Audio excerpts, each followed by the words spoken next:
friends, this is Rick, and welcome to your seat at the table. I got little Missy sitting down here by me. The Wars of Reaving. Well, I'll tell you what. I had read this thing, and I honestly really believe I need to go back and reread it again, maybe a couple times, because it is so packed full of information about the home clans and what happened after the Battle of Tukiad to the homeworld clans of, who didn't come forward. I mean, it's a bloody hot mess, without a doubt. It's right up there along with the jihad, or the Blakist era. Rephrase that: the Blakist era, and for being a hot mess, but in a hot mess in a different way. First off, this damn thing is packed, really packed with a lot of information. Probably could have been 2 or 3 source books if they'd have spread the stuff out and add fluff to it. I'm not knocking it for it. Of course, right off the bat, when I bound the damn thing up, I bound it wrong side bound. It should be bound on the left, not on the right, which meant I had to be mindful of reading, because I'm reading. It feels like I'm reading from the back to the front kind of thing. And there's just so much in here. We could spend an hour or better just going over the whole damn thing, and I don't really want to do that. Couple of things that come out of this that really struck an interest was, first off, the Star Adders are basically dominate the home clans. Verbatim, if you look at the verbatim setup, the other remaining clans together still cannot match one for one the Star Adder's Tolman. They literally have so much firepower available to them. It's staggering, and it's almost as if they are patronizing the other remaining clans by even letting them exist. Otherwise they don't have fellow clans to foil against every now and then. To have issues with every now and then. Then they're by themselves, and then they would be in a whole different problem and a whole different set of challenges that I don't know that they could survive. So we see the utter destruction of Clan Burrock and Clan Blood Spirit and a couple others. We see the Scorpions make a hasty exit out of the home worlds and set themselves up in a near periphery state. We see that all of the home clans, or excuse me, the Inner Sphere clans, the ones that chose to move to the Inner Sphere, the exception of the Vipers, are drove out. The Vipers are damn near decimated and are just a mere shadow of themselves. And then we see the creation of the Stone Lions, which is just this, I don't know, some way to take a bunch of Hell's Horses and that way the Adders can say that they've washed the taint of the Inner Sphere from the home worlds by including the Hell's Horses, but enough of Hell's Horses resources had remained behind that was becoming a problem, so they just rebranded them as a different house or a different clan altogether. Isn't that convenient? So that leaves what? 4, 5 home clans, which is barely enough. They talk about wanting to invade the Inner Sphere, going to go on a tirade, going to do this, that, and the other thing. Well, that's not likely to happen. That's just not a practical happening. And if they taken anything away from what the invader clans learned the hard way, is the Inner Sphere is not a cakewalk, is not a pushover, and it is vast and it has deep, deep pockets.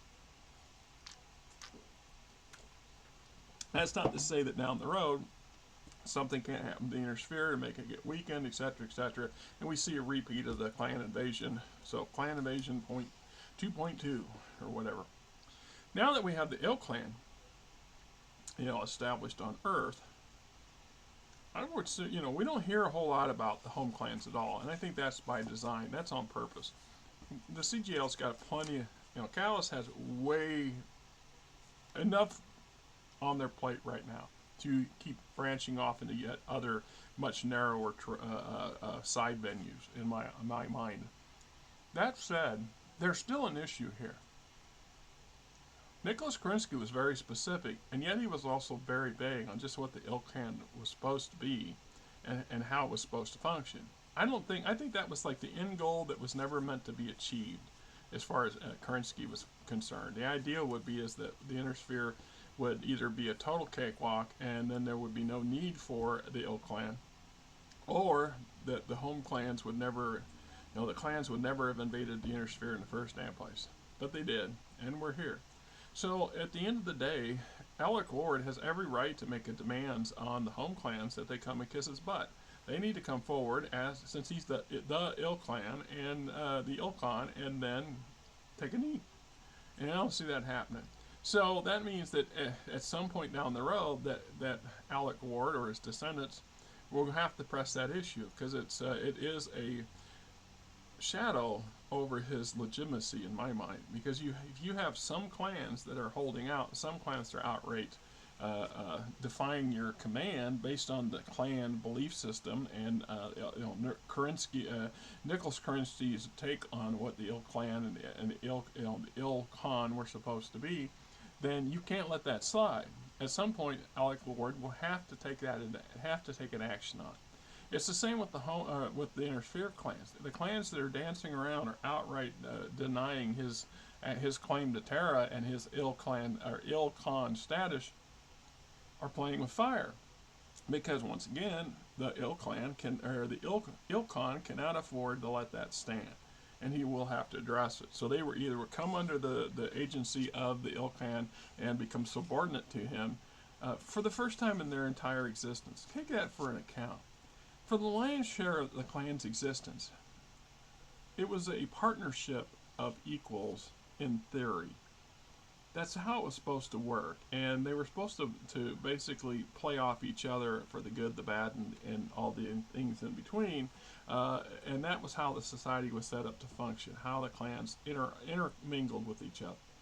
When then we add this, we take away this never always rotating who's in charge kind of clan, and then put a specific person and a specific clan in the permanent slot. Basically, Alec Ward can make the claim that he is the latest incarnation of Nicholas Kerensky, if he wants to make an argument of it that way. But at the end of the day, that they're all supposed to take a knee because that's what clan law says. So they're in violations of clan law. We'll see how that plays out in the long run. All right, so we get the amount of information in here is just crazy great. I mean, I loved it. It was just so deep, and there's so much stuff, and I'm still trying to unpack everything that I can find and go back and reread and reread and reread. So another thing that come out of this that was surprising is Clan Coyote, which I've never given Coyote a whole lot of thought for a number of reasons. In part because the Coyotes, I've always thought the Coyotes were like a poor man's wolf, clan wolf. Clan Coyote was like a poor man's clan wolf. Or, I was wondering why, it's a good thing they don't have a clan roadrunner, because that's where Clan Coyote seems to fall in. In the earliest days of the clan, Coyotes were pretty potent, pretty powerful, but over the centuries, they've seen that influence and that power shrink away. Now, for a brief window, as the intersphere clans vacated their holdings in the homeworlds, a lot of it was negotiated with or lightly fought for by Clan Coyote. And this meant the Clan Coyote was sitting on a whole lot of resources and territory, but they had stretched their forces extremely thin. There was no way they were going to retain it all. And the fact that they're also a warden clan is another thing that surprised me, that they chose not to relocate to the inner sphere and remain at home. They're the odd clan out for the home clans right now, which will be interesting to see if anything down the road comes out of that. We also know that the scientist case for the Coyotes, as well as several others, were gutted after the society incident was put down, and they're still dealing with some of the after effects of that. It's like the Burrocks. The Burrocks, and I've already done the video that fan produced source book for Clan Burrock. And one of the things that he speculated in there that I agreed with is the idea that the clanners could still exist as part of the members of the bandit case or the dark case. And the dark case has always been an enigma for me when it comes to the clans, because obviously anytime the clans really wanted to put significant effort into it, they could obliterate 90% of these so-called bandit groups and stuff without batting an eye. but they don't, because there's value in them. They serve as an abject lesson to just how far you can fall in the clans in disfavor. It also acknowledges that not everybody is going to kowtow to the line. Some people just have an independent streak above them that's just absolutely will not allow them to conform, and they need to. And so that's just where they end up. So that it's not surprising yet that they have offered services and they have access to things that the Inner Sphere or the Great House, or the clans didn't have. So there were some limited, if not grudging, interaction between some of the clans and the Bandit case. So this is where Clan Barak comes in. So the Clan Barak seems to have been one of the only clans to really embrace the Bandit case as a useful tool, and exploited it quite a bit, and in doing so had a lot of more contacts and operational information on the Bandit case in general, that compared to their opponents. This gives them some advantages. So that the idea that if the Clan Barak is abjured and mostly destroyed or absorbed into the clans that are attacking it, the real possibility is that some of them did escape, and they probably did so with the help of their friends and allies and associates within the Dark Case, and then would either go on to become members of the damn Dark Case themselves, or we could have, once again, Barak in hiding someplace, licking its wounds and trying to regain enough strength to make a run for it, to deal with either the home clans or book for the Inner Sphere. There's some serious disadvantages there. Like I said, the Star Adder's atonement is just brutally overpowered compared to everybody else. It's just crazy. So we'll have to see how that goes. Trial or positions, etc., etc. So fighting over the territories that left over by the clans that did vacate, and the ones that get annihilated, right? So some of it goes, some of it comes.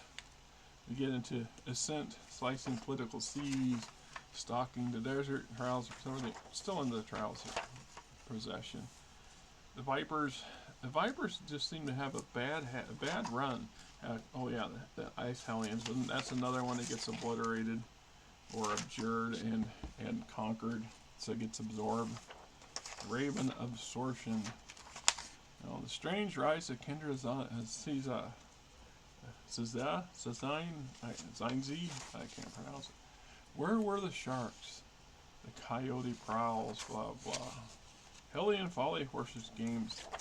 So, merges and moves. Some of this stuff is just there's so much here, it's hard for me I could literally focus on one chapter for an hour, and I don't want to go down that road with it. But it did fill in a lot of missing blanks for me when it come to the whats and the whys and the wherefores of how the clans were interacting with the Inner Sphere at the time and the era, and it fills in the holes that quite a few of them going in here. Council of 6 clans, blah blah blah. Then we got all of our personalities through here. Some of them are interesting. Some just feel like cookie cutter combos that really could have been anybody's blah, So, get to the bottom, the X rules. We get HPG override, muscle enhancement. So we got some cybernetic implant stuff going on here.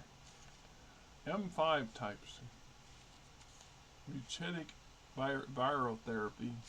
That was some ugly stuff there. We can go further.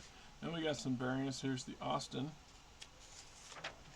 Clan Experimental, the Spesmenia. I can't pronounce that one. It's pretty potent little buggers. New battle mix, the Sulfus, capabilities, deployment, Sprite Ultra Heavy Protomech. That was another thing. We've seen the use of a lot more use of protomechs in the conflicts back home versus the ones in the Inner Sphere. And I know from the player perspective, there's a lot of players that don't like the protomechs, and they do fit a weird niche between battle armor and actual mech. And as I said before, protomechs, the concept of how the title, the name, and how they function are fairly new. But the actual idea of mini mechs or under 10-ton mechs are not. I've done several videos on that. Go back to Stardate magazine, you will find them. And the earlier days of Facet was playing around with them long before they come out with the version that we have now. And the fact that they don't get the love that the mech does is not totally surprising. It'll be a different kind of game if that's what you're running around with. But it's nice to have options. Excuse me. It's nice to have options. So, new protomechs, the quad, the ballistic quad, and the hobgoblin. And we got the Bogart ultra heavy protomech. Wars of Reaving, battle value, precision instruments, new protomechs, and other wonderful things. We got evolving armament, new protomech equipment, extended jump jet systems, the Full-Aside, magnetic clamp system, improved advanced tactical missile, evolving. Alright, so a lot of good stuff on the personalities. Give us a range of leaders throughout the clan worlds. And we look at Clan Star Adder, and let's see what it says. So we have 1, 2, 3, 4, 5, 6, 7, 8, 9, 10, 11 galaxies of frontline and provisional troops, as well as the Alpha Galaxy Keshak. Versus here's the Stone Lions, and they have 1.5. They have 1.5 available. 1.5 galaxies available to them. Real challenge there to stand up to the Star Adders now that they're running things. Clan Coyote. Excuse me. Clan Coyote, as of 3085, has 2. Yeah, 2 galaxies available to them. Not very good. Clan Cobra, 1, 2, 3, 4. 4 galaxies and a partial. I looked at that.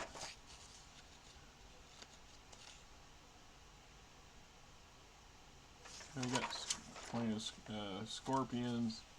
They have 1, 2, 3 galaxies and a partial.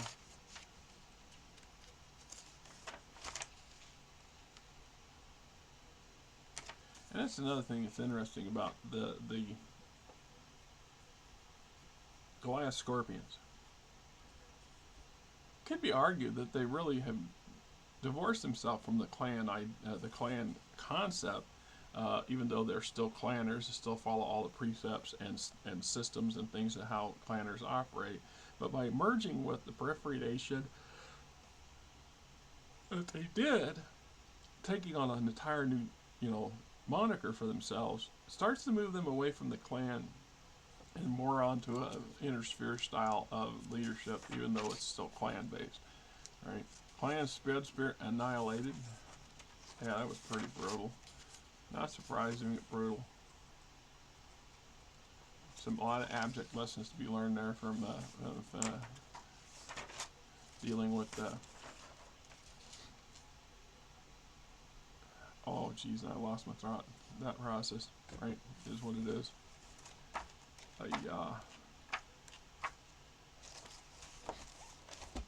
So, in a nutshell, we're looking at this, and there's so much that we don't know about the home worlds in the current era, and it's because, once again, this basically wraps it up and sets the tone for the home worlds. There isn't really necessarily a need, because obviously the Star Adders are in charge and large back there, and what's left of the clans are in the rebuild stage, and then little nit for tat between them. But their whole goal was to cut the entire contact with the Inner Sphere off, because perhaps rightly so, the Inner Sphere's ideologies and philosophies and 100 other things did intrude onto clan homeworlds in a way that was unforeseen by any of the founders, or underprepared for. It's not unlike when the Europeans set foot on South American continent, it brought a whole bunch of diseases with them that basically turned a plague ran loose on the native tribes down there and decimated a lot of them. It's kind of the same thing. So the Star Adders are the top of the heap. They got a handful of remnant original clans still hanging around. They got one that they concocted themselves. How long before they concoct one or two more so they can say that they're rebuilding the clans? We won't know. Because right now everything's focused on the Ill Clan era, Elik War, and the hot mess that the Inner Sphere is still in. There's still a lot of things that need to happen before they become consolidated and in a better position than the various houses are at the moment. House Liao is the only one that's really doing well, which is surprising. We're talking House Liao here, but everybody else is really taking a beating, and I expect when time allows that will be addressed. But more likely than not, the combat with Ill Clan forces is going to assume first before that happens. Man, I'm hungry as all get out today. I don't know what it is. I had breakfast, a little flaky. And I went out and helped mowed the shop, helped the wife clean. I'm not planning on taking a nap today. I gotta get up early tomorrow and drive to Mason City. So, this was a big piece of missing lore for me. It really helped me tie up a lot of loose ends and a lot of wonderings about what had happened behind the scenes with the rest of the clans. Because I hadn't read any novels that talked about it, and I actually didn't see the source book when it came out, so I was grateful to get this as part of the collection of PDFs that was sent to me, and I definitely have to go back and reread it because there's a lot to unpack here, and I understand a little better now why there's the fan base, the clan fan base keeps asking, well, what about the home clans? What's going on with the home clans? What are they going to do with the home clans? Exactly. What are they going to do about the home clans? Anyway, Missy back here. Guys, have yourself a great Memorial Day. That's exactly what, as of the recording of the video, it is Memorial Day. Have yourself a great weekend. It just irritates me to no end.